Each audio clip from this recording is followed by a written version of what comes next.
Belize is a Caribbean nation located on the Central American mainland. A relatively small country, Belize is a major tourist destination as it boasts the second longest barrier reef in the world and numerous Maya archaeological sites. Culturally, Belize is made up of a diverse collection of ethnicities. In more than 50 villages spread across the rural areas of the Toledo district lives the indigenous Maya, descendants of the proud people that once dominated much of Central America. The Maya make up around 10% of the country's total population of just over 300,000 people. While many of the rights of this progressive indigenous population have been realized, there are still major gaps in the delivery of some basic services, such as education and health care. The challenges faced in education by indigenous children and adolescents are complicated by the fact that they are often the poorest of the poor and have parents who are less educated. Approximately 65 families have made Aguacate Village, Toledo, their home. Subsistence farming, referred to as the milpa system, is the primary occupation.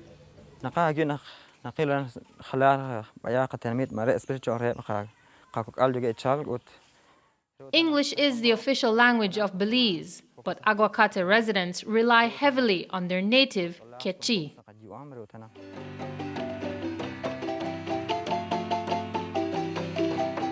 Like indigenous populations across the world, the Maya of Belize are struggling to retain their traditional lifestyle, customs, and values. This is my home, Aguacate. Luis Kukul has been principal of the Aguacate Roman Catholic Primary School for the past 15 years. After participating in a 2007 Guatemalan conference on intercultural bilingual education, Kukul introduced the concept to Aguacate. Okay, the objective of IB is to really to prepare these children to, I would say, the future. I don't want these children to lose their identity. I want them to know who they are, where they came from. At the same time, be prepared for the new world, the technology. IB is supposed to prepare these children to work, to learn, and to survive in what I consider two worlds, our world and the new world. Should we be ashamed of our own language? IBE made traditional clothing the new dress code at school. I like my uniform because I am a Maya person. I also like my uniform in one way because when we are outside the people from other districts, they know that we are from Aguacate.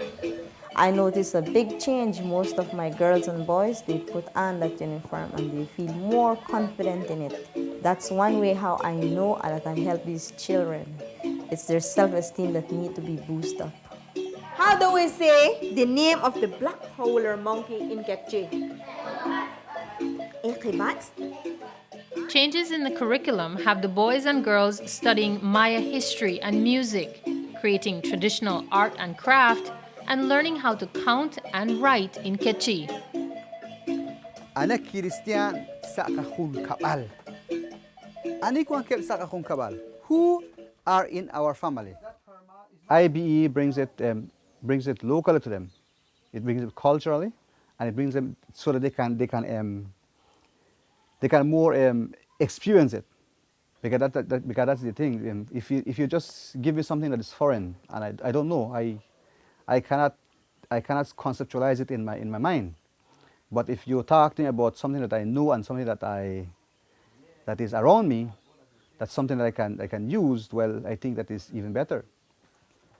Ha daddy or marah daddy, ha ana se Englishan.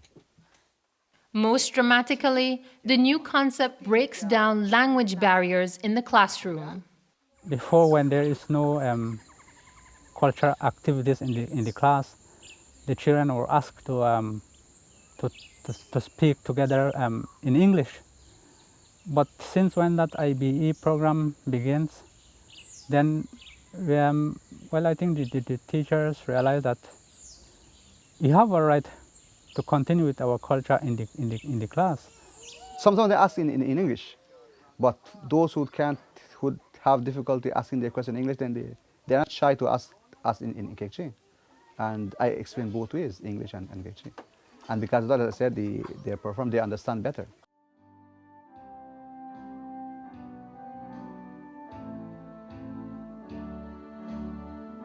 The improved performance has been evident in the increased number of students who achieve passing grades in the National Standardized Tests, the Primary School Exam, or PSE. PSE is like a measuring stick for us. First we had 4 out of 9, and then we moved on to 7 out of 9. Then this year we got 8 out of 8. So that's one of the biggest success to me. Such success has bolstered support for intercultural bilingual education from teachers, parents, and the general community. I see more children participating, children and parents, since it is considered a child-friendly school. Why child-friendly school? Because children feel more comfortable coming to school, doing the arts. Materials are a problem to find. You can get parents to get the materials for them. They participate more, get involved more. Now I have the knowledge of what it's like, and I'm more confident that I can go out there and explain it to other teachers that it is an interesting program to incorporate in schools like these. And I'm sure that other schools, they would like to do that. The costs associated with implementing IBE are nominal, but in a community like Aguacate, cash is always scarce. It's kind of difficult because there is no job, no work to go do works. So we only do subsistence farming. That's the only way we can live. And we can barely survive because what we produce out there in the farm is only for our family. Aguacate's IBE program has been supported with both technical and financial assistance by both the government of Belize and UNICEF. But community leaders agree that the personal commitment of Aguacate's teachers is key to sustaining the success already achieved. Because the teacher here was, he born here and he live here, and then I think he loves his village. That's why he want to really try and help his village. But some teachers maybe just go teaching in other villages. I think he don't mind or she don't mind what was there. But if the parents would know that maybe it is important for them to put their culture in the school, well, maybe that will happen. But it's different because the teacher try his best to do as much as he can. The positive results of IBE in Aguacate have attracted the attention of the government of Belize. More than 700,000 Belize dollars have been tentatively allocated from the Social Investment Fund to construct a new classroom building, install proper water and sanitation facilities, implement education and skills training for teachers, and sustain the school's feeding program. The investment promises to make Aguacate RC a quality child-friendly school, a distinction reserved for institutions with trained teachers and adequate resources that provide quality, relevant material to students in a safe environment conducive to learning. Principal Kukul and his staff are always coming up with new ways to implement IBE in Aguacate. Future plans include having villagers and students learn ways to preserve Maya traditional stories and medicinal recipes, as well as traditional Maya artistic skills. Once we get trained people within our community, that's sustainability. Because right now it's difficult because we have to get people from out to come. They need transportation, they need a stipend, because these are people still feel that this is like a money-making business, but so that's why they don't understand that. But what we are doing is, I think once we get this training going, we'll have people within us who understand the need for us to train our young people, then it'd be easier after that. So it's sustainability. With additional investment and support, the villagers of Aguacate can ensure that the rights of their children are respected, protected, and fulfilled. If someone come and told me to stop talking my cultures, to my cultures, I will feel bad because I will forget my cultures. I believe that IBE should be incorporated in all the indigenous schools, because that is the aim for all the schools in Toledo that speak Quechua and Mopan, to read and write in their own language. So it's really ownership to show that these children, we can make a difference in our lives. We are smart, we have the capability of being the best.